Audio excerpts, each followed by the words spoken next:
तो 408 युवकों को और इस समय ऑफर लेटर ये भेजे जा रहे हैं। और जैसे हमको पता है कि HKRN में हम लगातार इस प्रकार का प्रयास करके और युवकों को घर बैठे उनको ऑफर लेटर मिलता है।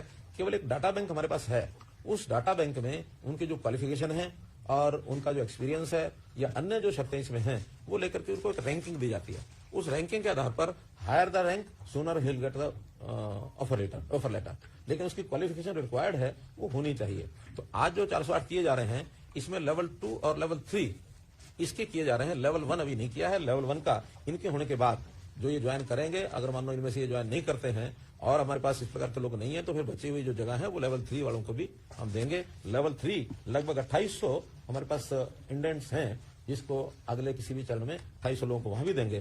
तो इस प्रकार से ये जो शिक्षा, अनुभव या उसकी इनकम, फैमिली इनकम, उन सब के आधार पर उसकी रैंकिंग की जाती है और इस रैंकिंग के आधार पर किया जाता है। तो आज इसके हमारी अथॉरिटी है, वो अथॉरिटी बैठ करके सारे क्राइटेरिया को तय करती है। जब कभी क्राइटेरिया चेंज करने की भी आवश्यकता होती है तो अथॉरिटी सक्षम है, वो क्राइटेरिया चेंज करती है। लेकिन शर्त यह है कि किसी भी समय क्राइटेरिया चेंज करके नेक्स्ट डे से उसकी नहीं कर सकते उसकी डिप्लॉयमेंट।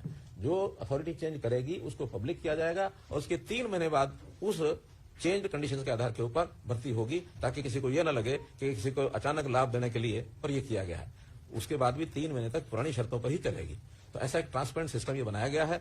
तो इसका बहुत बड़ा लाभ उन लोगों को हो रहा है जो नौकरी तो करना चाह रहे हैं लेकिन सरकारी नौकरी योग्यता के से उनको वंचित रह जाते, मिलती नहीं है। हाँ, इस बीच में बहुत ऐसे लोग हमारे ध्यान में आए हैं कि जो शुरू में HKRN में लगते हैं, बाद में जैसे ही उनकी अपॉइंटमेंट रेगुलर नौकरी में होती है तो इसको छोड़ते हैं या कहीं और अच्छे अवसर मिलते हैं तो बहुत जल्दी छोड़ते हैं। इसमें हमारा मोटो ये है, sooner you come sooner you go, क्योंकि ये पक्की नौकरी नहीं है, ये आउटसोर्सिंग की है, कच्ची है। पक्के लोग लगने के बाद इनको बाहर होना पड़ता है, इसलिए इट्स नॉट एश्योरेंस कि भी लगातार उनको ये मिलती रहेगी।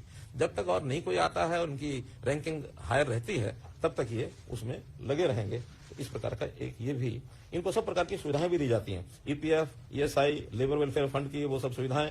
और इनको इनका जो पैसा है वेतन वो सीधा बैंक में जाता है। जो पहले ये था ना, ठेकेदार ने ले लिया, ठेकेदार ने लिया तो कितना दिया, कितने पैसे काट लिए और बहुत प्रकार की समस्याएं झेलनी पड़ती थी। हमने ठेकेदारी प्रथा को खत्म करने के लिए एक यूनिक सिस्टम बनाया है और यहां तक बन गया है अब ये कि अभी जो विदेश में हम लोगों ने जो चयन कराया, खास करके इजराइल की जो चर्चा होती थी, तो हमारे HKRN के माध्यम से फॉरेन कोऑपरेशन डिपार्टमेंट ने जो काम किया उसको उन्होंने पसंद किया।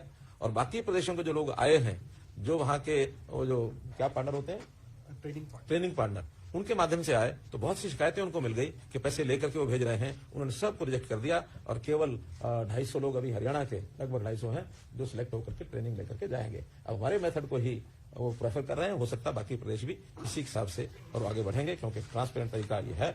इसके अंदर सालाना 10 आकस्मिक अवकाश और 10 मेडिकल अवकाश ये भी उनको दिए जाते हैं। आयुष्मान भारत की सुविधा भी उनको 1500 रुपया लेकर के, और इन सबको जैसे 3 लाख तक की जो एक कंडीशन है कि 3 लाख तक 1500 रुपया देंगे, वो लाभ भी इनको दिया जाता है।